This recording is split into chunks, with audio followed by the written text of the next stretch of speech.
Every day, we get things off the ground, keeping you connected and secure. We keep things running smoothly and know the importance of giving back. We're always looking at the bigger picture. We are ARA, reliable solutions for facilities and infrastructure. I'm going to ask Jennifer Murko to join me. As a child, you don't make friendships with profound intention in mind. You don't make friends because you think they might become important later in life. You just tend to hang out with people you think are cool and you have fun with. And my next guest is a prime example of exactly that. When Jennifer Hammond was at the Hills Grammar School, she became friends with Nicola Malik. With Nicola Malik. Nicola had a severe stutter and would quite often get bullied, laughed at and teased by nasty school peers. But Jen always stuck by Nicola's side. She stuck by her, she stuck up for her when the bullies got on top, started attacking her.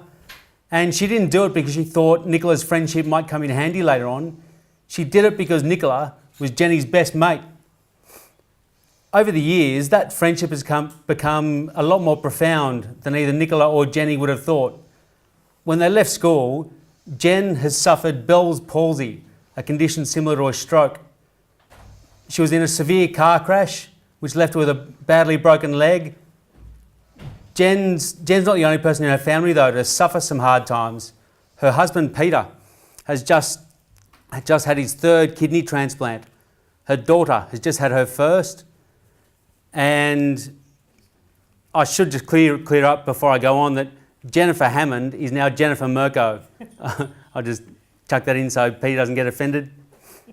So Jennifer and Nicola's friendship has become far more important and profound than they ever would have thought at the time. Their friendship was important, it is important today, and it'll go on to become important in the future. And I'm pleased to say that Jennifer Murko joins me now to talk about the value of old friendships. Jen, welcome. Hi, Barnaby. Before I start, I believe you have something you want to say. Absolutely. Bodie, Rylan and Liam, I heard about your incredible flossing on the Jelly Bean cruise recently. Well done. Love your work, boys. So, Jen, what drew you and Nicola to become besties while you were in high school? Well, it started in year 6, but honestly, mutual weirdness. You identify the commonalities between you and others, and often those commonalities are what other people might consider a little bit odd. But when your weirdness goes with somebody else's weirdness, then you can be weird together. And it's easier to be yourself with somebody who is completely open to your particular brand of weirdness. Mutual weirdness, that's beautiful. Yeah. How old were you guys? 91, so 11. Right. Yeah, I just transferred to Hills Grammar, and Nick was there, and yeah, we hit it off in year 6, and it went right through. So tell me how Nicola's stutter manifested. It's not the way that you sort of would expect to see or hear a stutter in somebody, which would be the halting sort of hearing it, the repeated sounds. Nick's stutter manifest in a hesitance to be able to speak clearly, and would often happen if she was called on to read something out in class or to speak in public.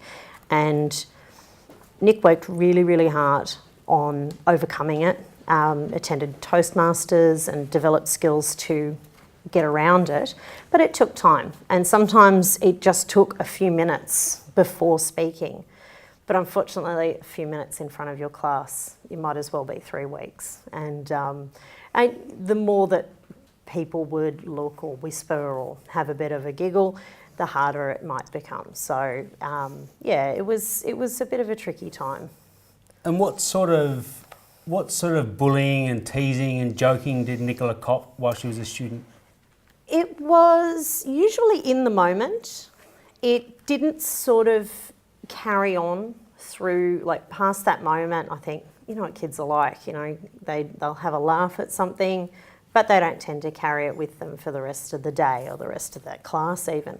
So, you know, it was just that increased focus from the rest of the group and a few giggles and a few whispers, and when that sort of made things worse, then there'd be sort of some more giggles and whispers.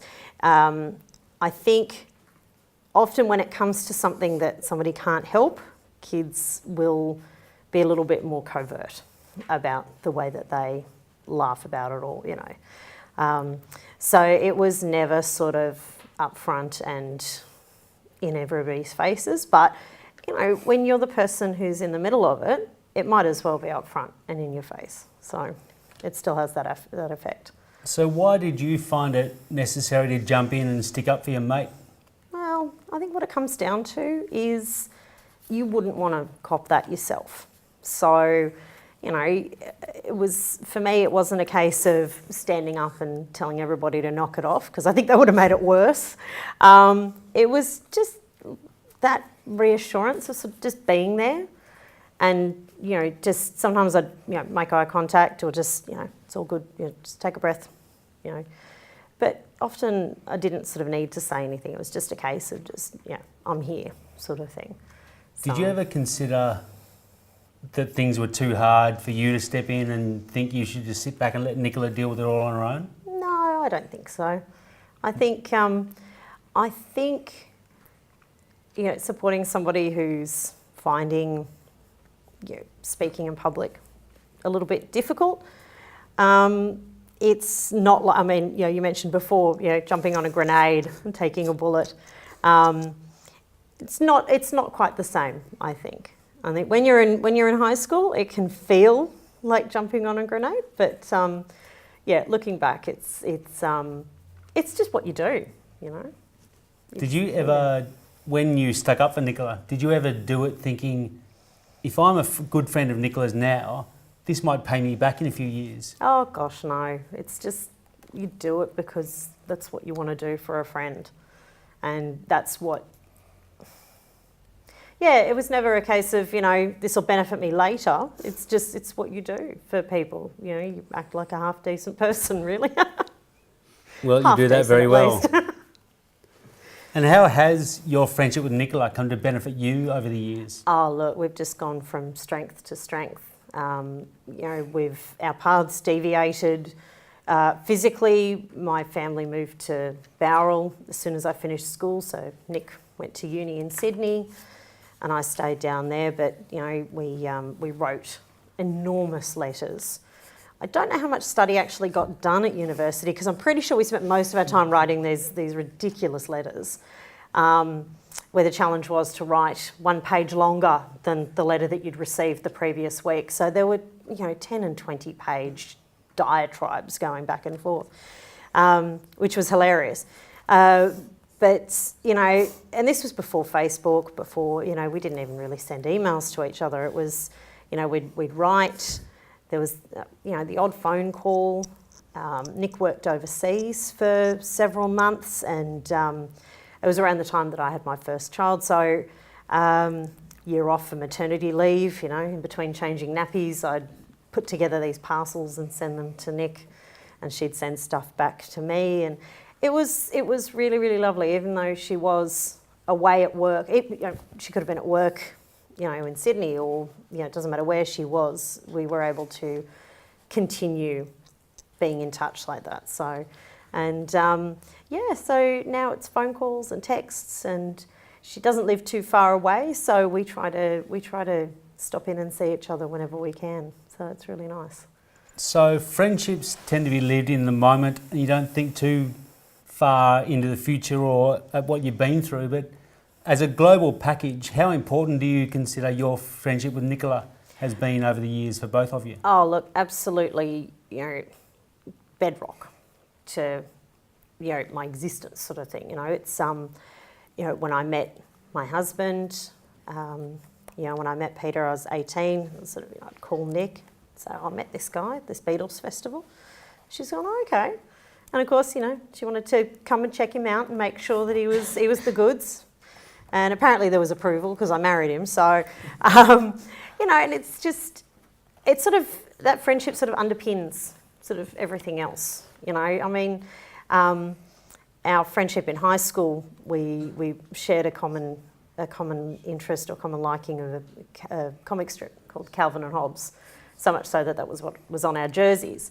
And it's got to the point now where my kids call her Auntie Hobbs. She's not Nick, she's Auntie Hobbs, and they love it when she's coming around. So it's sort of, it's sort of moved with us.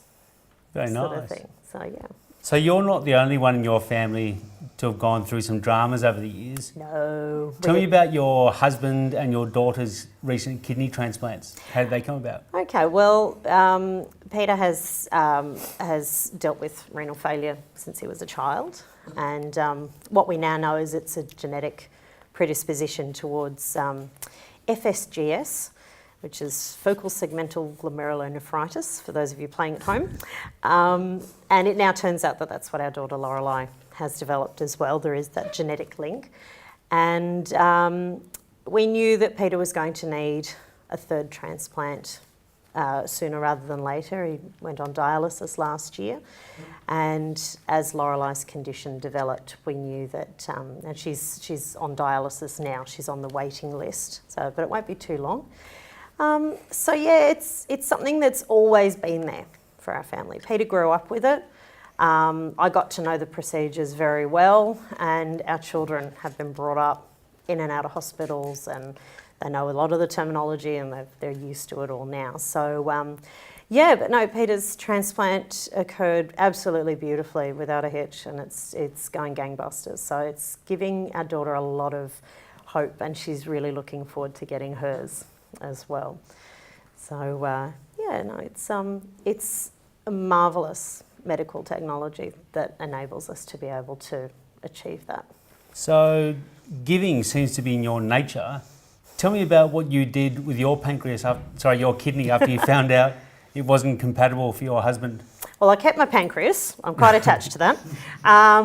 Yeah, I the first thing I did was put my hand up to be tested to see if I was able to donate to Pete.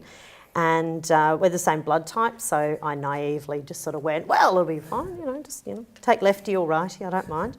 I wasn't enough of a match.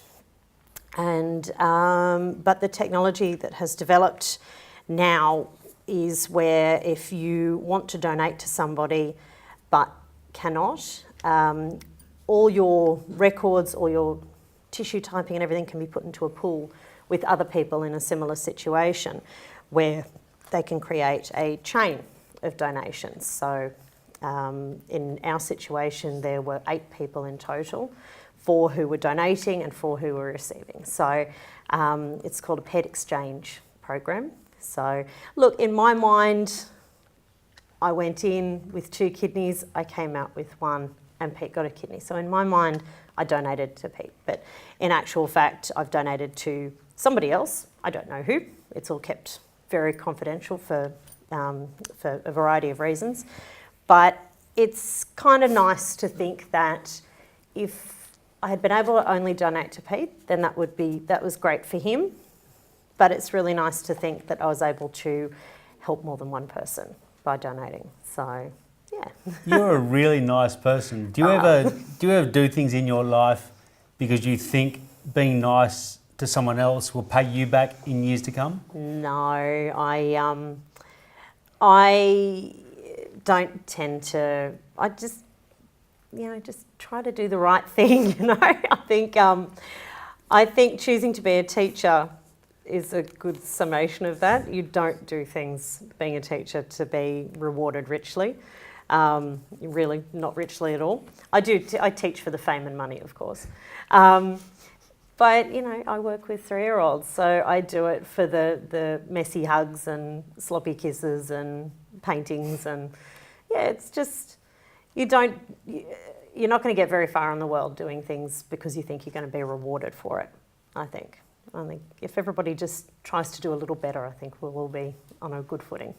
So knowing what you know about life and friendships and giving and receiving, how happy does it make you seeing your kids running around making new friends and coming home and talking excitedly about the things they did with their friends? Oh, look, it's fantastic. It's you know, and at different stages of their lives, they're picking up friends in different places. My son's playing cricket now, so he's got a whole load of other connections outside of school.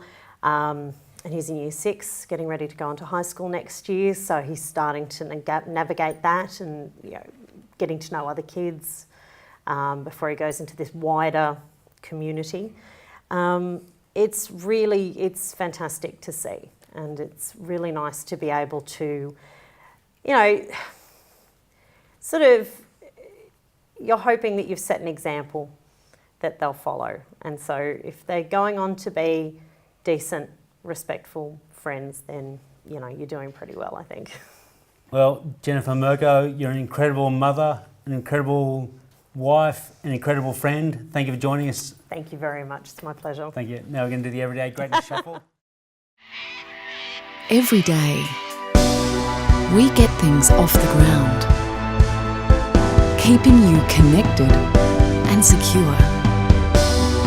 We keep things running smoothly and know the importance of giving back. We're always looking at the bigger picture. We are ARA, reliable solutions for facilities and infrastructure.